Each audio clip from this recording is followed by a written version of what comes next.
good afternoon, ladies and gentlemen, and welcome to World Travel Market 2022. And I'm delighted to have in front of me the Minister of Tourism and Antiquities for Egypt, and that is Ahmed Issa. Good afternoon, Ahmed. Good afternoon. How are you doing?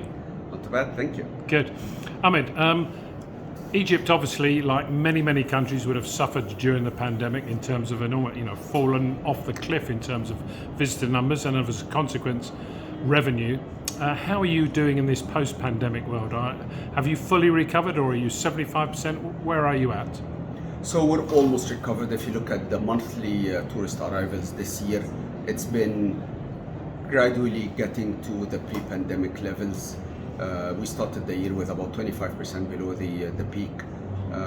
In October, I think the numbers is almost as high as the peak. Good.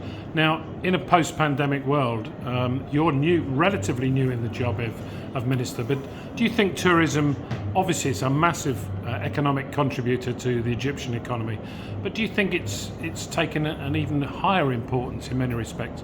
Because when it went away, people realised how much they'd missed it, both economically but also socially.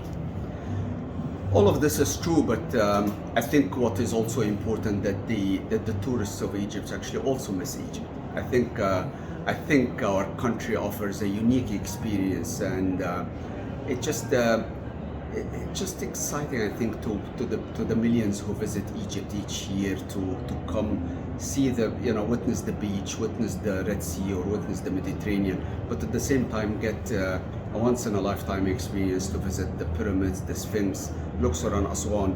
And that's especially for families or vacationers who are looking for multiple experiences of sun and fun and culture at the same time. I think Egypt is very uniquely experienced, and it's actually the tourists who miss that as much as Egypt has missed its tourists. Very good. Now, also in a post-COVID world, sustainability, both environmental and cultural sustainability, seems to be high on the agenda of most tourism ministers and tourism strategies.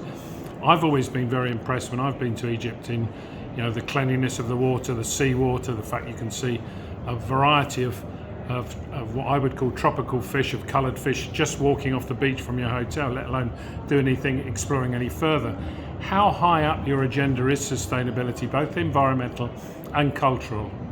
So it has actually, Egypt is extremely committed to the ESG principles, and as you know, I'm sure Egypt is hosting COP27 as we speak today, and Egypt is trying to position itself not only as a country that is visionary in this respect, but also a country that is part of Africa, and we are trying to co-lead with Africa into putting Africa into its due space in the world and in this on this agenda.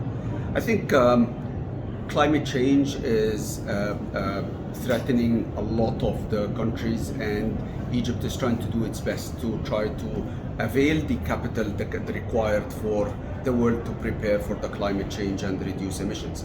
But it's not only about that. We on the ministry are also trying to, at our level, try to make all our museums sustainable.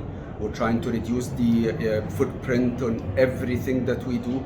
We're putting solar panels in every space that we can. And at the same time, on the hotel, as a regulator, we're trying to work with the hotels in the industry and with the tour operators in the industry to try to make sure that the hotels are sustainable, the buses are electricity fueled, and we're also, over the coming few months, we're launching new eco-lodges regulations actually that is going to allow for hotels that are 100% that have a zero footprint actually to have a separate rating system, star ranking system that actually may put some of these hotels at 5-star hotels. Sure. Now, Egypt has normally been seen as a mass tourism destination, lots of flights coming in from all over Europe, Russia, Europe, Germany, UK and everything else. Do you see the next 10 years of you slowly migrating to perhaps a lower volume but higher value tourism, or are you going to maintain those high numbers? So the numbers are not as high as as Egypt aims for. We're committed to try to improve the product itself to cater to a higher number of of tourists to visit Egypt. But it's also about the diversification in the, number one, the segments that we cater for, and for the income bracket that we cater for. And we think that actually we have a long way ahead to go with that. Excellent. Well, I wish you the very, very best of luck in the coming years, and thank you for your time. Thank you very much. Always a